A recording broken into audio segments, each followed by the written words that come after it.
Hi, this is Ned Siegfried from Siegfried & Jensen. As proud sponsors of BeliefCast, we hope you are inspired by Todd's weekly podcasts, which contain so many courageous stories of recovery and personal growth.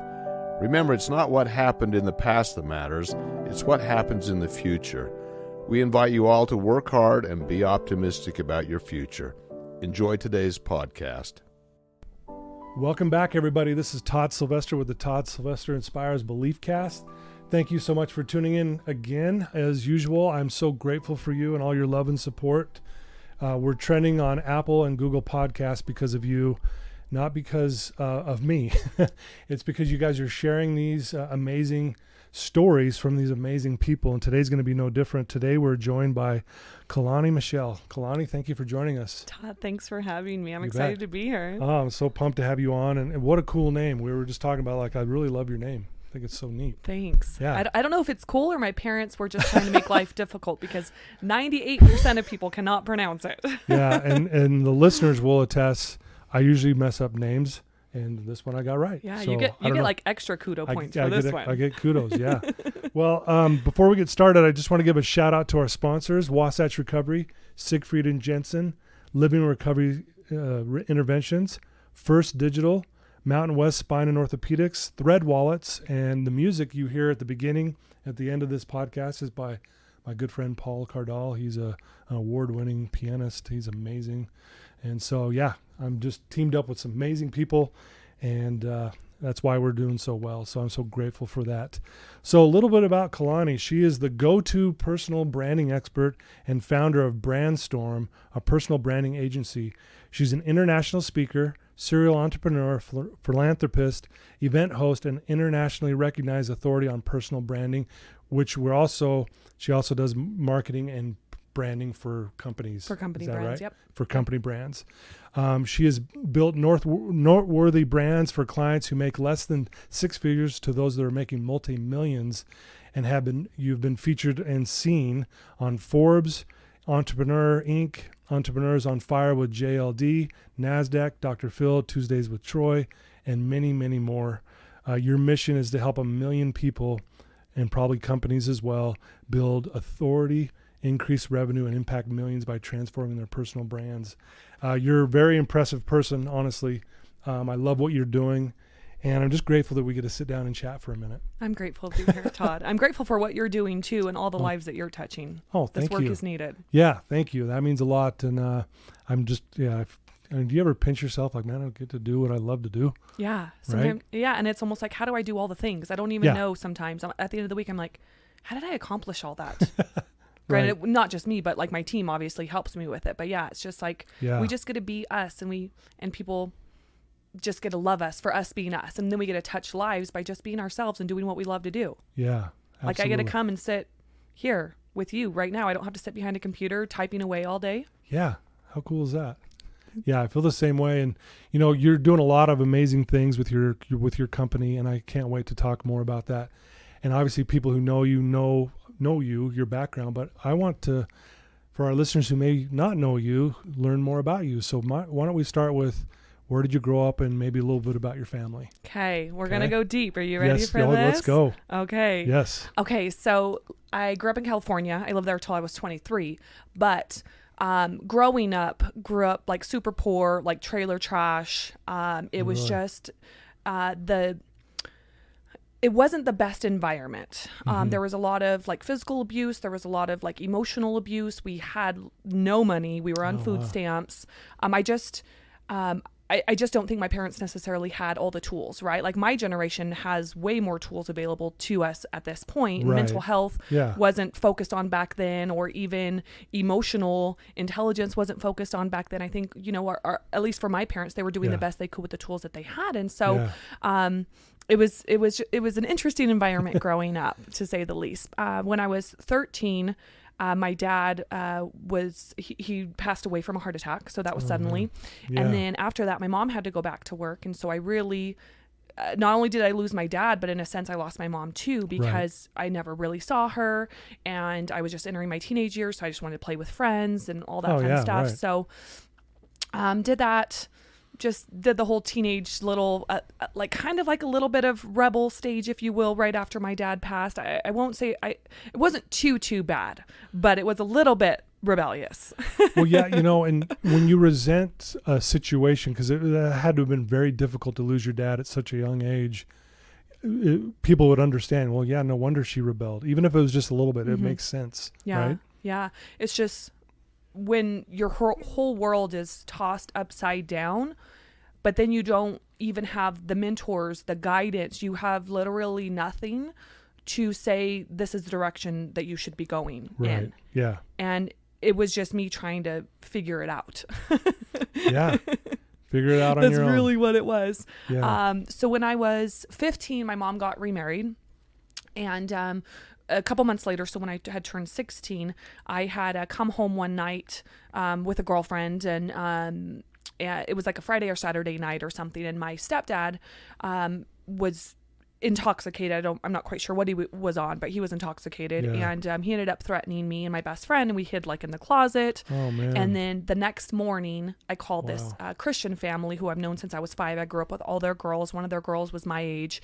And I called the mom, who's literally like my second mom, and I had kind of told her what happened, and she came and she picked me up. So I moved out that summer, and I lived with them, and they showed me what love was. Yeah. And I also remember around that same time in my life, laying there as a teenager, thinking like, what is life? Like, what am I doing? Where am I going? Like, I literally have nothing. But not only that, like I have no one to show me where to go and what to be doing, like in a sense. Right. Yeah. And so I remember, I believe I was 15 at the time. And when I was laying in bed, and I just remember making a commitment to myself that I was going to change my life. At 15? At 15 years old. Because when you Todd, growing up, I never had friends over. I was always too embarrassed. And because of the poor situation you found yourself in. Okay. Yeah. And then not only that, I really didn't spend time with friends on the weekends because my parents, it just wasn't common. It's not that they wouldn't allow us to, it's just that it wasn't common. Like, we had so many cousins nearby that we always just played with the family on the weekends and things. And so I never really spent a lot of time with other people, like outside of school and sports. Right. And then, so that happened when I was like 15, 16, and I finished up high school. I really dedicated myself to school. I got good grades. I think I graduated with maybe a 3.7 GPA or something like that. Yeah. And applied to universities and got into some. And so what I did is I moved when I was 18. I moved away, and I moved about an hour. Probably about an hour and a half away.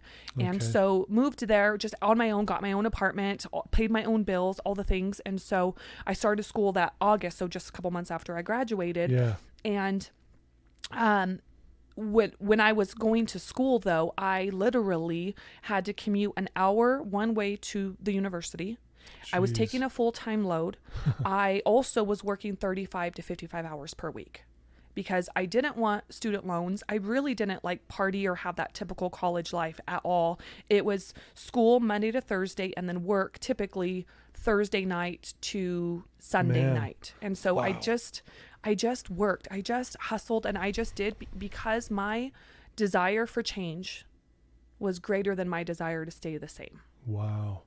And to have that realization at 15, that's it's rare for anyone, honestly, to have that kind of realization. But at 15, but again, your circumstances were probably weighing on you so much. You're like, I don't want this. Yeah. This is not how I want to see myself, right? This is not the life I want to live. Yeah. Like, why? And in hindsight, I really should have been a statistic. If I look back to where I grew up, even, some of my, some of the other students at the time, like, they turned out to be statistics, and I didn't. And I think I was the first one in my graduating class to get my master's degree. I think there might be one or two more. Granted, there were like 83 people in my graduating class. So it's not like there were thousands or hundreds. Yeah. Okay. And so when from 18 to 19 and a half, I dated a gentleman, and he was killed in a car accident. Oh my goodness. And then 8 months later, I met my ex-husband. But so I will say let's just say from when I was born or a toddler to basically like 19 and a half, like I had quite a few hurdles to overcome and trauma to get through. But all I knew, Todd, and this is the craziest thing, and I was talking to one of my friends about this recently, and I said, how in the world did me, of all people, have the tenacity to continue to overcome despite this obstacle and that obstacle and this one, and where most people would give up, or they would turn to substances, or they would turn to different addictions or whatever it is. And I was talking to one of my friends, this was earlier this year, and he said, Caloni, the reason why you've been able to overcome all of this is because you have a gift.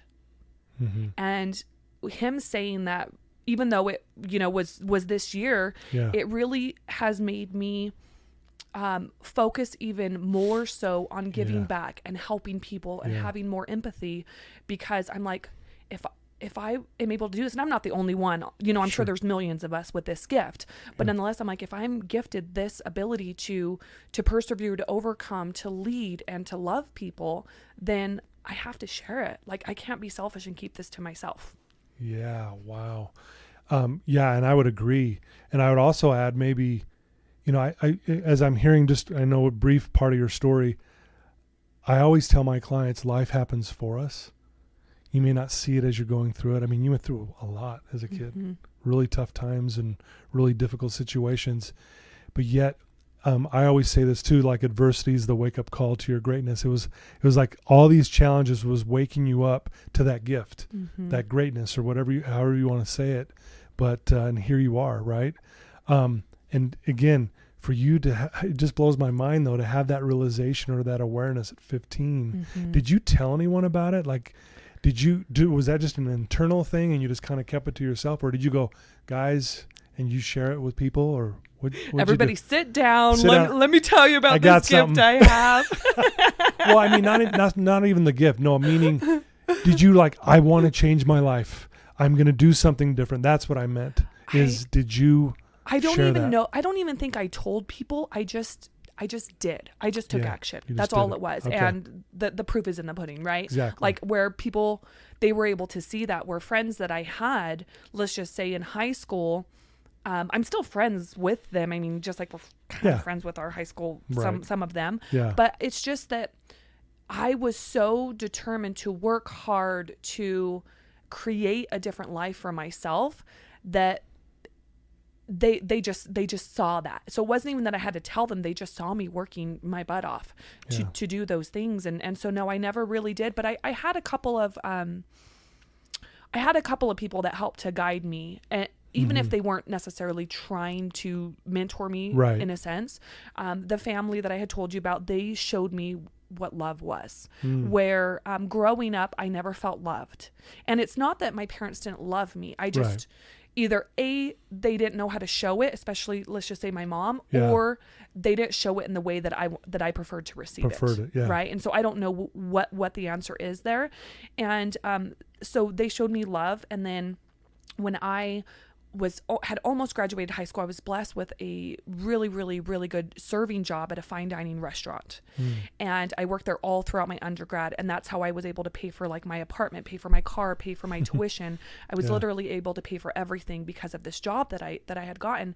And there were some patrons that would come in on a regular basis, and I got to know them because I always worked there every Thursday, Friday night, usually a double shift on Saturday and a double shift on Sunday. And so I got to know them really well. And I was very open about my story and stuff. And the individuals that would come in to the restaurant,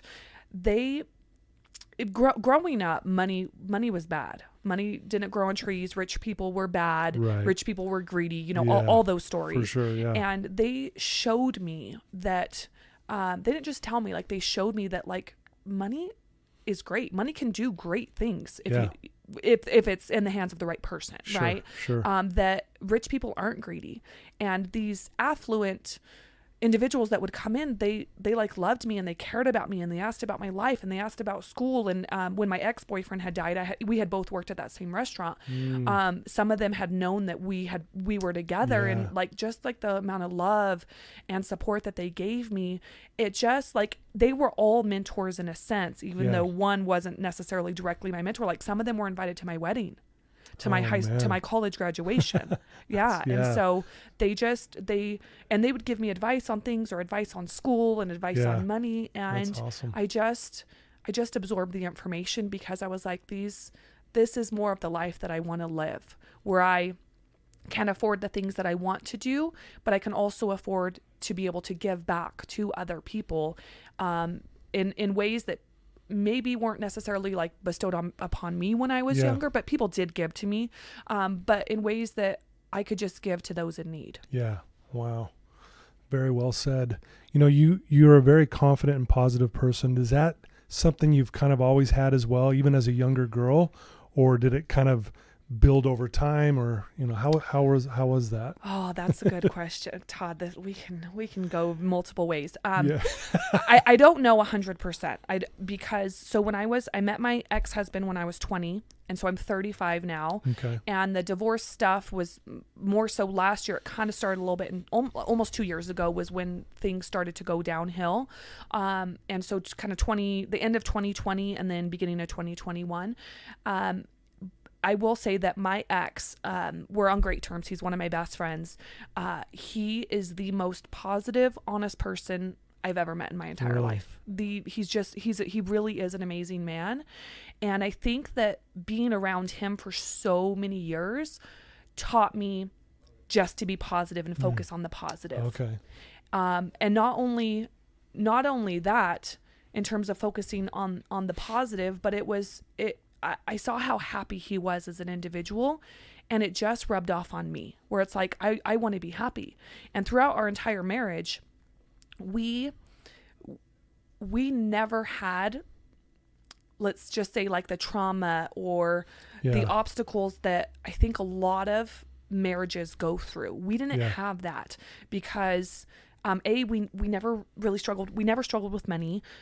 We never struggled in terms of like arguments. We had in the beginning pretty good emotional intelligence that got better over time. Yeah, right. And we just didn't have things that I think a lot of marriages do have. And so as I would say from like 20 to, let's just say 33-ish, I didn't have junk. Like, I think I went through all of that, like in my, probably up until I was 20. Right. Yeah. That it was almost like, I already went through all of that. Like you already, let's just say we have 10 pieces of trauma that we go through in life. Like I already ticked off like 7 of them before I was 20. So right. You'd already been through a bunch. Yeah. So being in that relationship, that marriage, it taught me a lot, and something that I'm so grateful for. And I truly believe I'm the woman I am today also because of that. Yeah. Coming out of that, though, on the other side, it taught me to have a lot more empathy, because I almost didn't find myself having as much empathy when I was in it for so many years, because I didn't go through junk. Right. That a lot of couples go through. Yeah. And so coming out of it, I'm like, oh my goodness, like I feel for people even more so now. And I just want to be able to help and serve people. So have I always been positive?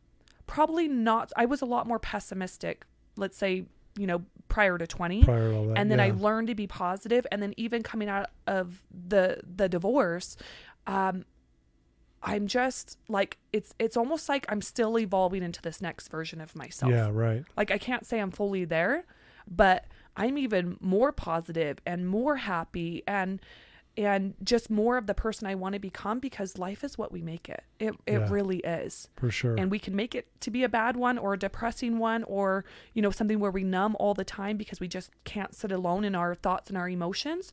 Or for me, at least, I've chosen to be happy, to be positive, to look at life as a blessing, and to look at these gifts and look like, gee, like how can I help other people and serve other people? And that's what gives me a lot of satisfaction. Well, I love that. Again, it goes back what we were saying. It's how, like, what if, no one would wish a divorce on anybody, but what if you had to learn all that to just so you could understand empathy on a deeper level than you did before? Yeah.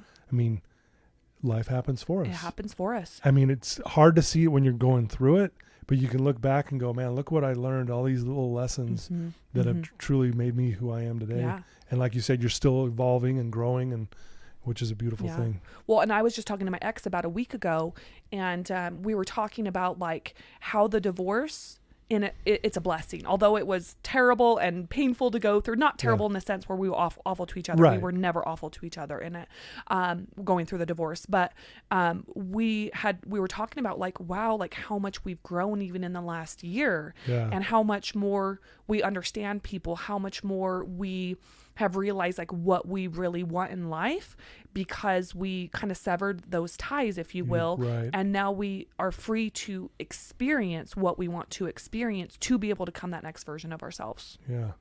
That's awesome. Wow. Very cool. Thanks for sharing all that. Now let's kind of maybe just shift gears a little bit. Here you are, this personal and, company brand expert. How did you get involved with that, and why did you decide to go into that kind of thing? You're also a speaker. You do all these amazing things. So what got you involved in all that? It just evolved. Okay. It just evolved. So I've been in digital marketing since around 2005. Okay. But not like deep in digital marketing back then. It's something that has evolved as my skill sets have evolved. And so I would say 2010, I got a lot more in. That's when I really started to get more into branding. Okay. But then I went to start a company in 2013, but I never fully launched it just because the capital investment that I was too scared to make in it. But not only that, the belief and the confidence in myself wasn't high enough at the time. And so, but I still learned a lot. That was a 1.5 year road that I learned a ton. I also was doing that when I was in grad school. So I did my MBA from 2012 to 2014. And then about the time I was finished with my MBA, my ex and I were still living in Arizona at the time. And I was like, okay, I need a career where it can be flexible. Yeah. So that I can still travel with my ex. Cause I've lived in hotels with him for 6 months, for 9 weeks. That's just the life that we used to live. He traveled a lot and I supported him a lot in that. And so I was like, how can I create my own thing, since I don't see that it exists, and also have something that's flexible enough so that my marriage can be successful? Yeah. And so that's where I started to look at social media. And I'm like, okay, I have marketing skills, I have branding skills. This was 2014 when influencers on Instagram started to become a thing. Yeah, I don't even think that they were called influencers. Yeah, I don't back think they then. were. Yeah. But I started to see brand deals and brand sponsorships, and I was like, I can do this too. So then I got some brand deals and some sponsorships and all that just from posting on social media and all that fun stuff. Yeah. And then as I started to grow my brand, my personal brand, people started to ask me how I was doing it. How do you do that? Yeah. Exactly. And then so I started to teach people, to coach people, to do all the things. And then throughout pre-2014, I also started to learn like logo design and websites and just social media marketing and all of like those skill sets. And as I started to realize that there was a need in the marketplace for this, I started to create my own thing.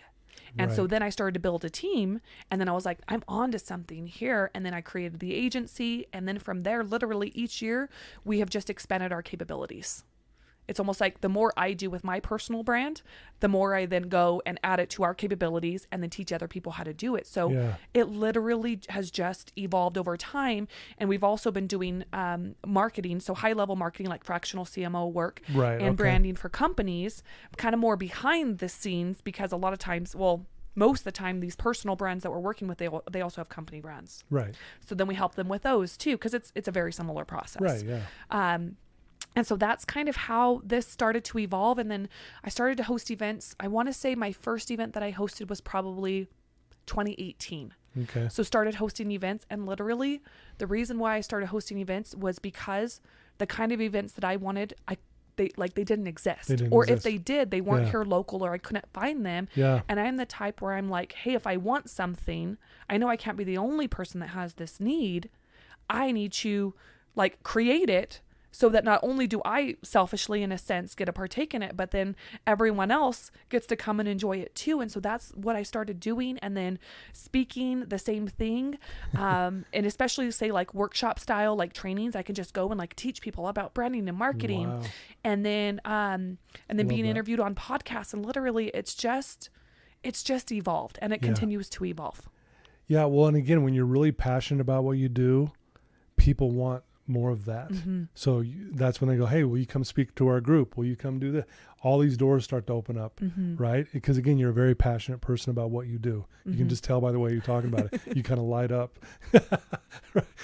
A lot of energy behind those words, you know, and I think that's a beautiful thing. Yeah. We just think too much about things, and I do this too, though. I'm really trying to get out of my own way in terms of, but I have to do this, and I have to do this, and this has to be perfect, and this, and it's like, what if it's not perfect?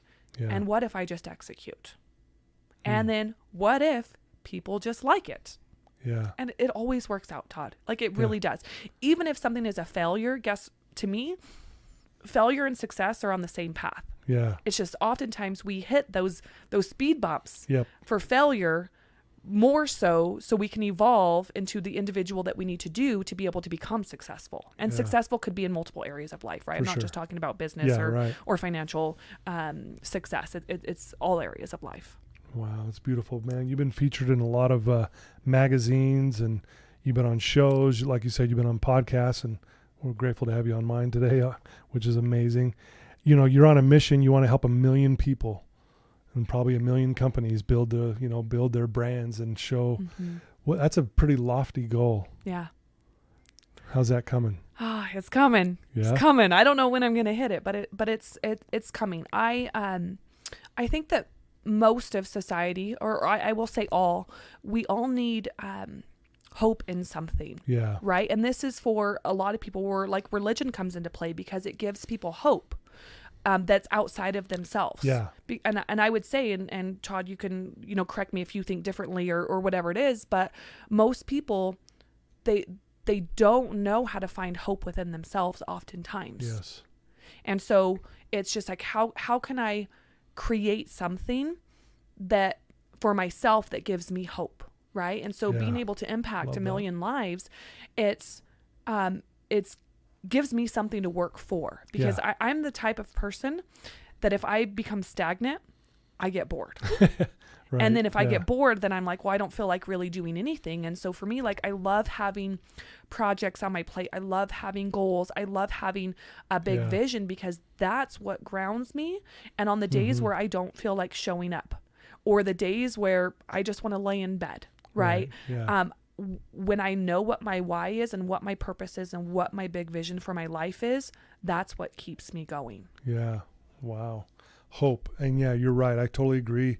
A lot of my clients I deal with, they've lost hope in things, and they don't know where to go. They don't know what to do. And I love that goal. I think that's obviously a lofty goal, but man, I'm sure you'll do it. And it goes back when you were saying that, it reminds me back when you were 15 saying, I'm going to change my life.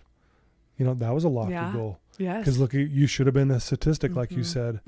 And here you are going, nope, I'm going to change my life. You didn't share that really with anyone. You just started putting in action. And boy, you went to school, you worked hard, you did whatever it took, no student loans, whatever. That's amazing. Yeah. Have you written a book? You know what? Okay, I've started like 2 books, Todd. Okay, good. But here's the thing. Here's what I do sometimes. Okay. Is sometimes I have probably 10 different projects right now that I've started and I didn't finish. So I just messaged my assistant last week and I said, can you please make a list of the projects that we've started, because I'll get the whole team involved and they'll start doing things and that we haven't executed. And I was like, because we need to go back to the drawing board with some of those and actually execute on them. And so 2 books. One is more... my first one will most likely be more like building a personal brand, like building it in terms of building the brand itself, but then also growing and marketing the personal brand online. So that'll probably be my first one, because it will be the easiest one to write. Sure. And it's one that people need. Yeah. Another one that I've started is just about everything I've overcome in life. Yeah. The thing is, and here's what I have struggled with in the past. And before, I didn't share a lot of my story because in a sense, like, I didn't want to focus on the negative of my life. Sure. But not only because I didn't want to focus on that, but because it was I used to view vulnerability as a weakness. And I think that's just what the corporate world has taught us, especially working in like a man's world, if you will. Yeah, like, sure. I get it. It's just like no emotions when it comes to business and no vulnerability and all the things. And something that I have really stepped into, I would say, especially over the last 4 or 5 years, is sharing and being vulnerable, because that's where my brand itself and just me as an individual, that's where I'm able to connect with people. Yeah. If I'm just acting like life is full of, roses and sunshine and balloons, like that's not relatable to people. Right. People go through junk. Yep. And when they're in the thick of it, they don't know how to get out of it. Yeah. And so for me, it's figuring out how do I want to position that book and write that book in a way that it doesn't focus on the victim, but it focuses on the victor. Exactly. And so I have an idea. I just haven't fully massaged it yet to figure out what it's going to be. Well, as I listen to your story here, I'm like, man, it would be an amazing book. It's like the hero's journey, right? Mm-hmm. Going through all that adversity and then overcoming it, and then maybe then going through a divorce, which is, a lot of people say it feels like going through a death. Even if it was a good split even and it was the right thing to do, it's still not easy. It was tough. No. It's a tough deal, right? It was the hardest thing I've had to go through in my life. Yeah. I had a really famous ghostwriter, and I probably won't mention the book that he wrote because I don't want to give that out, but he asked me once, he goes, Todd, do you want to leave a legacy? And I'm like, yeah. And he goes, how do you do that? And I'm like, I did the usual answers. Oh yeah, you do good things. You're good to people, that kind of thing. You're good to your family, best whatever. He says, well, yeah. He goes, but yeah, when you pass away, that'll be forgotten eventually. Well, your family probably won't forget you, but everyone else will. Yeah. He says the way you leave a legacy is you write your story down. He says, because then 100 years from now, someone will read it and you'll save their life, and you're not even here. And you're not here. Whoa. Yeah. So as I hear you, I'm not trying to tell you what to do here, but man, I'm like, wow, what a powerful story that people need to hear. And imagine some little girl who's 15 reading your story 100 years from now saying, man, if she can overcome what she went through, so can I. And I'm going to go do my own company too, just like she did. Anyway. That would be amazing. I love that. Well, something I've also been thinking about is how oftentimes when you see people that start charities or in different areas of life that they give back, it's often in the areas that they struggled with or that they had to overcome, right? Yeah. So it's almost like how an alcohol addict who is now sober and has overcome that, they go back and they teach others how to also overcome that. And so it's the same thing as in what areas can I contribute? Or are there, companies out there? And I'm not sure yet. So audience members, if you're listening to this and you have some good recommendations, feel free to send me a message on social media. Sure. When I was in high school, so I played a lot of sports. I didn't play like club sports because we didn't have the financial resources to put me in club sports, but I did play a lot of sports in like junior high and high school.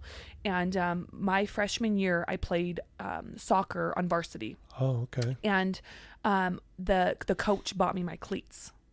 Man. Yes. And then one of my teachers, his name's Mr. Anderson, love him to death. And in fact, we just emailed each other a couple of years ago. I need to email him again. Wow. What he did. So my dad died when I was 13. So actually I wasn't in high school yet. My sisters were though. Yeah. After my dad passed, so he passed away in July and almost 22 years ago now. And so that Thanksgiving, he bought us groceries to put Thanksgiving dinner on the table. Wow. So my mom and us 4 kids. And when I was in high school, I had him once or twice in high school as a teacher. He bought me my Letterman's jacket. Oh man. I know. And so it's people amazing. like him that I'm like, I don't even know if he realizes at this point, like the impact that he has made. I don't know if I was the only student that he did things like this for. Yeah. I think he did something sweet for my sister too. I don't remember what it was though, but it was just like, I want to be able to do that. Yeah. I want to be able to give back to people in the same, like maybe it's not the same way, but in similar ways that I was blessed growing up. And there are good people out there. Well, yeah, there are. And you're one of them, because I watched a video clip of what it's like working with you. And there's clients and people that know you personally were talking about you. And it was amazing. not only were you helping them build their personal brand, but every single one of them says, like, I wish I just had another project just so I could rub shoulders with her. She's amazing, you know, and just obviously you come across in such a wonderful way. You're great at what you do, but you're also giving, you know, these people, they feel like you're a friend, if that makes sense. You know, that's kind of the feeling I got when I watched that video of you. It was amazing. And interestingly, Todd, so before years ago, I used to approach business more like a transaction, like be professional, don't get too, I'm going to say intimate, but I don't mean intimate. Like it could be female or male, but don't like share, like don't become friends with them. Like keep that like line. But then I'm starting to realize like, I love working with my friends and I love when I work with, let's just say clients for that matter, and I become friends with them. Like, and then we get to go and we get to go conquer the world together. Like it's not just me and it's not just them. It's like, let's all just link arms. Let's all connect to each other and let's all just do this thing called life together. Like that sounds like way more fun than me trying to, you know, go solo rolo at this. I love that.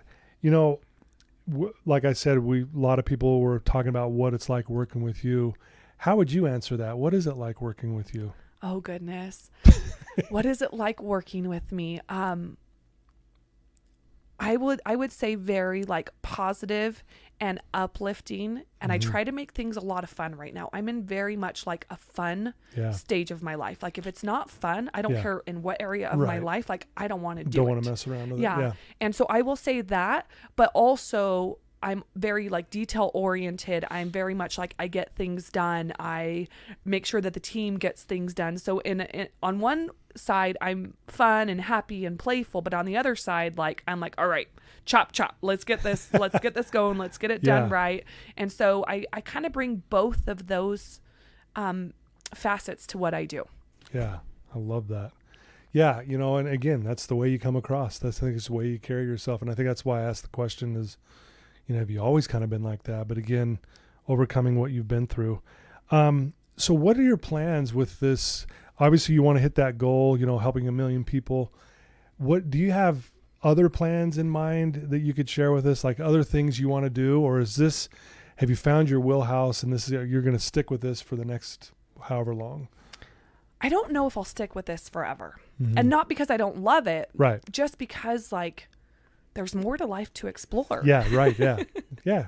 You're evolving and who knows, right? But I will say like marketing, branding, that's definitely something that I really enjoy doing. So that may be something I do for the rest of my life. Also like operations, like running companies, building startups. I just launched a soft launch for a real estate company. Now it's very niche with real estate syndication and funds. Oh, right on. And so we just did a soft launch for that. We'll probably do a public launch and like a public launch party, maybe the end of maybe Q3 of this year or late Q2. Yeah. And we're building out a studio in Murray for that. Nice. So we're gonna have a show that we're gonna broadcast all over social. Really? And so it's like $100,000 studio. That's not the building itself. That's just the build out of it. Yeah. Wow. That's so cool. So we have that coming up. What else? Building amazing. and growing other brands. I for certain will do that. Hosting more events. I may launch a season of a podcast with one of my friends she's just kicking butt in business too. And so we may do a podcast, or I may even do my own at some point, write books. I mean, just host events. I mean, I think what I'm doing right now, I'm probably going to be doing at least for the next few years in the same capacity that I'm doing it. Gotcha. Yeah. There's opportunities everywhere. Yeah. Right. This could go anywhere you want it to go. It really at the could. End of the day, right? And I'm open to it at this point. I'm like, I'm only 35. Yeah. Yeah, you're young. You've got so much you can still do. Absolutely. I have so much to do, so much to learn, and so much more fun to be had. So. Yes, there you go. I love it. So what does a day look like for you? I mean, obviously you're busy with your career and everything, which is great. But what does a day look like for you? Like, how do you keep yourself centered? What are some of the things you do to kind of help you win the day? Oh, this is such a good question, Todd. Well, first of all, my days vary. Okay.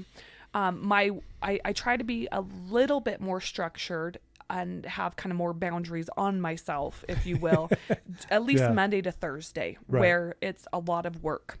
And then gym, and it's kind of more my me time. Weekends, not quite as much. Yeah. But I will say that I'm also in a phase right now of my life where I've never really like dated in my life. Like I went from the ex that had passed away to my ex-husband, and now I get a date. And I don't know, Todd, if you've dated. Are you married, Todd? I'm married. Okay. Yeah, Did you ever date much? Before the marriage, yes. But I've been married a long time now, 30 years. So you probably don't even remember it now. Yeah, I don't even remember. I don't even know if I had to now. I'd be like, what do you do? I'd be totally lost. What do I say? Well, and so it takes up quite a bit of time. Yeah, I bet. Yeah. And so imagine. so I'm trying to learn to balance that, and I'll tell you about my week stuff going on, but I'm going to tell you about a couple of external factors that are impacting my schedule right now. Okay. So dating, yes, but then also building and creating more friendships. That's something that I never really focused on. I mean, throughout my whole like growing up, we always played with cousins and family because I had so much family. I still do have so much family on my dad's side. So, and then in college, I didn't really have time for friends because it was school and work. Right. And then being married, we spent a lot of our weekends together because either my ex would go overseas for work for 2 months to 8 months at a time, or he'd work out of town, or when we moved to Utah in 2015, he was gone every Monday to Thursday. So I only got to see him Thursday night, Friday, Saturday, and Sunday. Yeah. And so if I didn't spend the weekends with him or with him and family, then I didn't get to see him for 2 weeks. Oh, okay. And so I never really focused a lot on friends. And so now I'm at that point in my life where I want more girlfriends, and I have them now, but I didn't have as many before. Like I had my shiny quarters that I really focused on, but they lived out of state. So we would do a lot of FaceTime dates and just a lot of phone calls. And so now I have not only trying to date, but then also making time for girlfriends, like going out, going dancing, just whatever we end up doing. Yeah. And so now coming back to my work week in terms of like, do I have a schedule, if you will? What I typically do, at least at this point in my life, is I make sure that I get about 7.5 to 8.5 hours of sleep. And then I get up, and then sometimes I'll go to the gym in the morning, or sometimes I'll go to the gym in the evening. It just kind of depends on what meetings I have or what's going on. And then, and I listen to a lot of podcasts. I listen to a lot of audiobooks.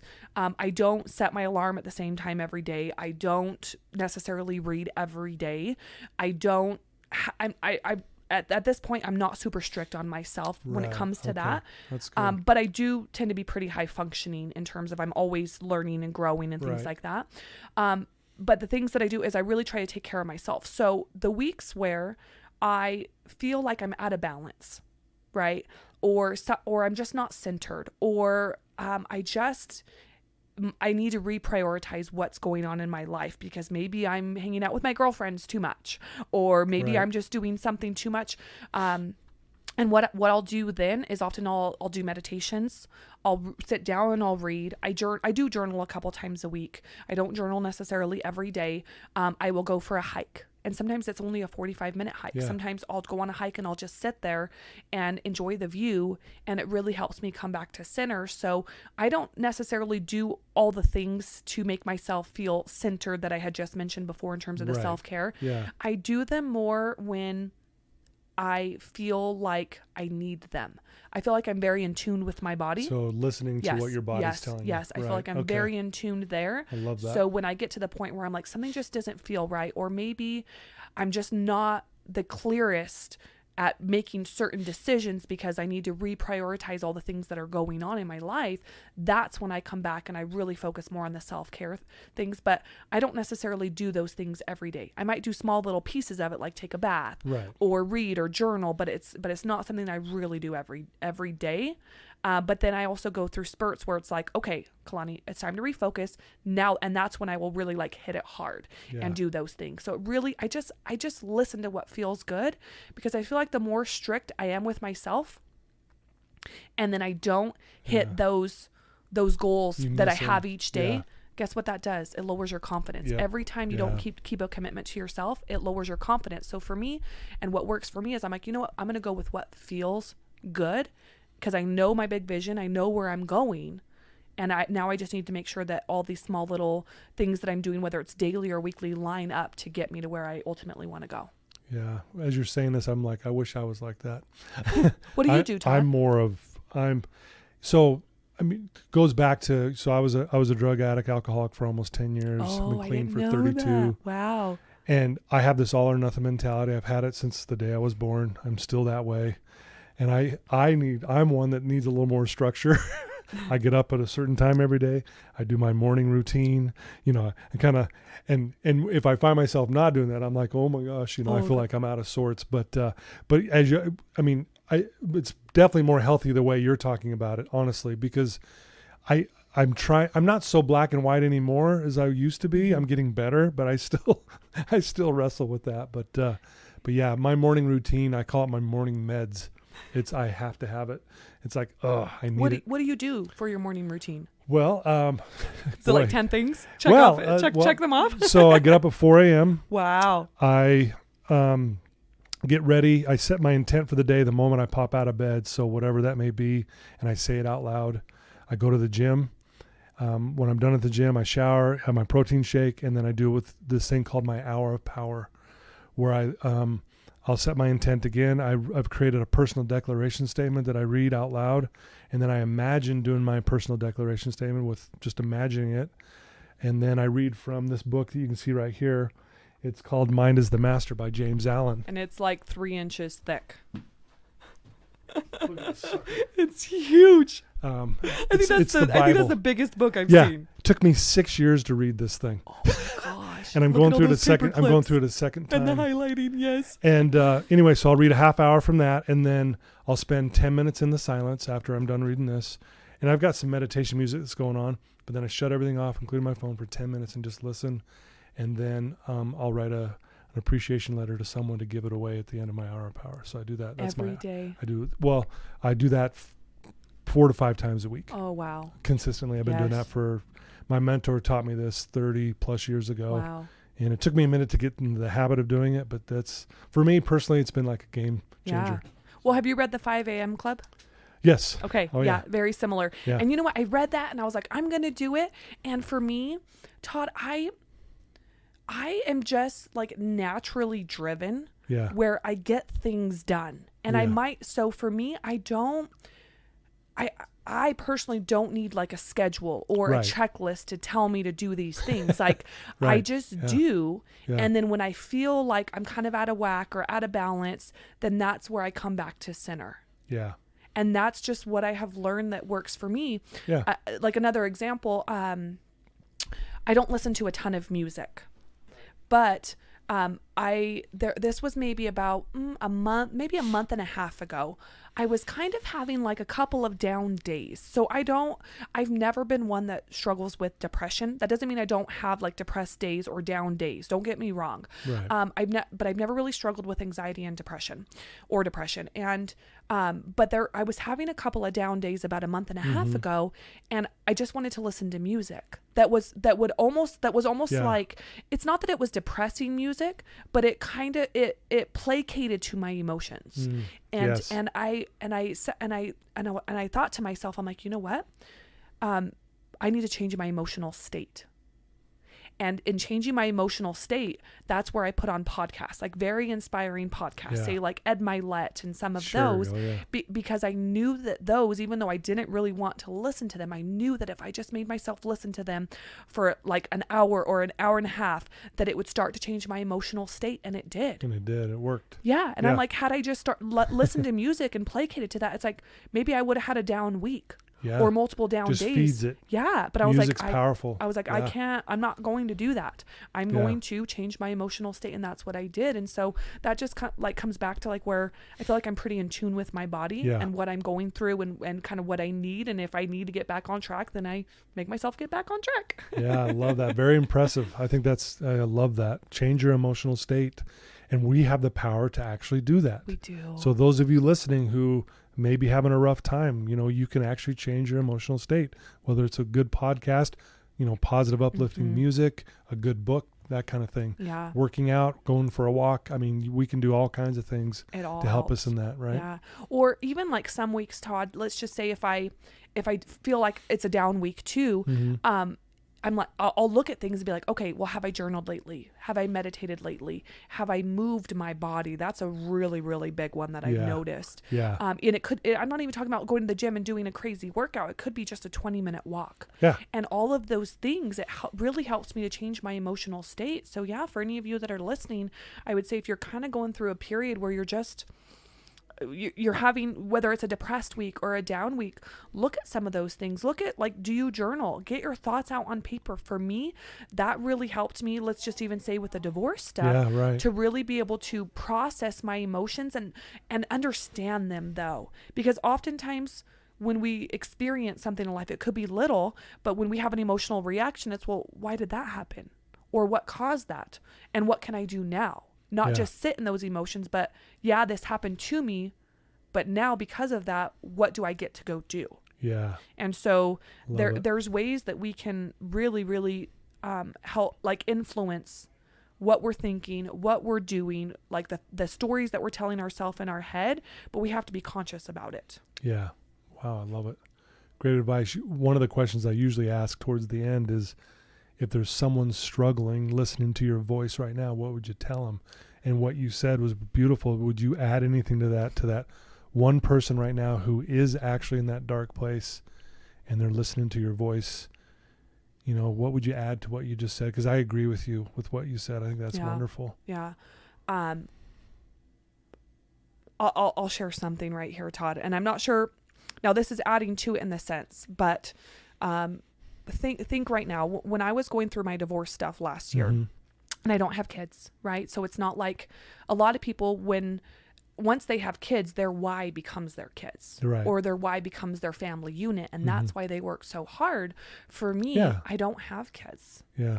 I had a dog for 5 months and I realized I needed to get rid of him, to give him a better life. And being single and by myself, it was too much of a challenge to have such a high energy dog. Yeah. But for me last year when I was going through my divorce, and there were, sometimes where I was like on the bathroom floor crying, like, what in the world am I doing? Like, why did I make this choice?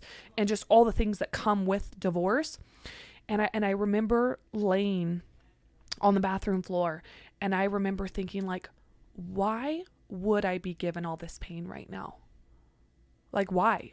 Like, is there just some malicious person or an evil universe or, whatever higher entity or deity that, the listeners might believe in?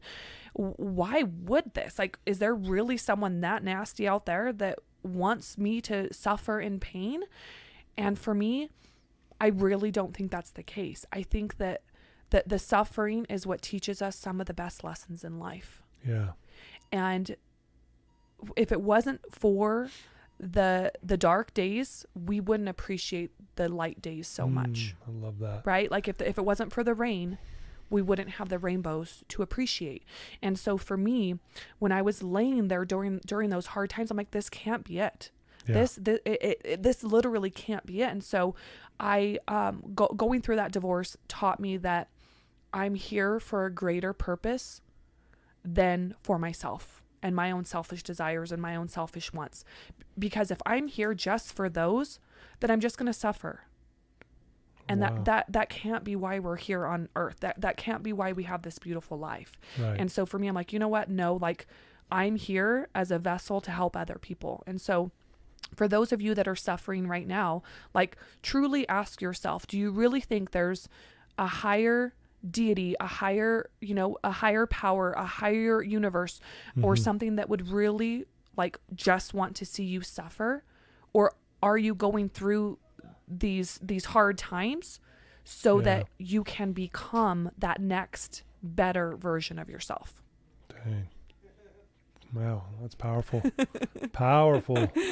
Wow. I love that advice, and I think that's fantastic. Again, there's more. It reminds me of the statement, the greater the darkness, the greater the light. You know, and a lot of my clients I deal with are in some really dark places. And that's why I'm glad that you just shared what you did, because I guarantee you there's some of them listening who are in a bad place that needed to hear those words. So thank you. And the bad place, it's like, it doesn't have to be forever. Yeah. We can choose to let it go on for, you know, weeks or months or years if we want, or we can choose otherwise. Yeah. We can say, hey, this is happening for me, and now I get to choose what I'm going to do with this information or with this circumstance or this event in my life, and I get to choose what I'm going to do. Yeah. And with that choice, you as the listener, would you choose to be a victim of this, or are you going to choose to be a victor of it? And I think everyone should choose to be a victor of it, because we can then go on and like spread our message and give back to other people, and give back to people that may be suffering just like you were. Yeah. And we can help them to overcome it. Yeah. Coming from the girl who was 15, going through a hard time, said, I'm changing my life. Wow. And I'm still trying to figure out and this you're thing still called figuring life. it out. But you're doing a pretty good job so far. And I know there's a lot to do, but wow, you're amazing. Thank you for taking some time today to be on the show. And I know you're a busy woman, and to have you here in person means the world to me. And thank you for carving out some time, because I understand how busy schedule. I'm busy, and it's hard to carve out some time. So thank you for being willing to do that for me. Yeah. Well, and thanks for having me, Todd, and thanks for the work that you're doing and the message that you're sharing, because it's changing lives. Oh, thank you. If someone wants to reach out to you, they want to use your services, they want to know more about your company, or they have a question to ask you, what would be the best way for them to find all your information? Oh, good. Okay, so I'm on Facebook, Instagram, and LinkedIn. It's under Caloni Michelle. So it's CALON as in Nancy I. CALONI, and the Michelle with 2 L's. So I'm on all the platforms. Probably the best platform to reach me if you want a faster response would be Instagram. But I am on all the other, I'm on the other platforms too, though. And then I have 2 websites. I have calonimichelle.com. Yes. And then the agency website is brandstrom.co.com. Right. It's Brandstrom. Uh-huh. I said so like that wrong. Nordstrom. Hey, I said that wrong in the beginning, didn't Todd, I? yeah. See, so you lost some brownie points, Todd. I lost some brownie points, dang it. I'm like, hello, you just said that. And again, what did I tell you? I'm always screwing up on these things, but you know what? Life goes on. That's part of we life. Had a great conversation. Yes. This is amazing. Well, thank you so much. I really do admire what you do and the way you carry yourself. We need more people like you, and I know that's why you're so successful. And like I said, so many people who have used your services end up just considering you a friend, and that's really, I think, your real gift. Aww. It's, yes, you can do all the branding stuff. I think that comes second. I think the gift you have is connecting with people. Mm-hmm. I think that's beautiful. And people are beautiful. Yep. And I'm blessed that I get to do this. Yeah. Yes. So cool. Well, hey, please reach out to Caloni and ask her a question. Check out her social medias and go to her websites. She's an amazing person.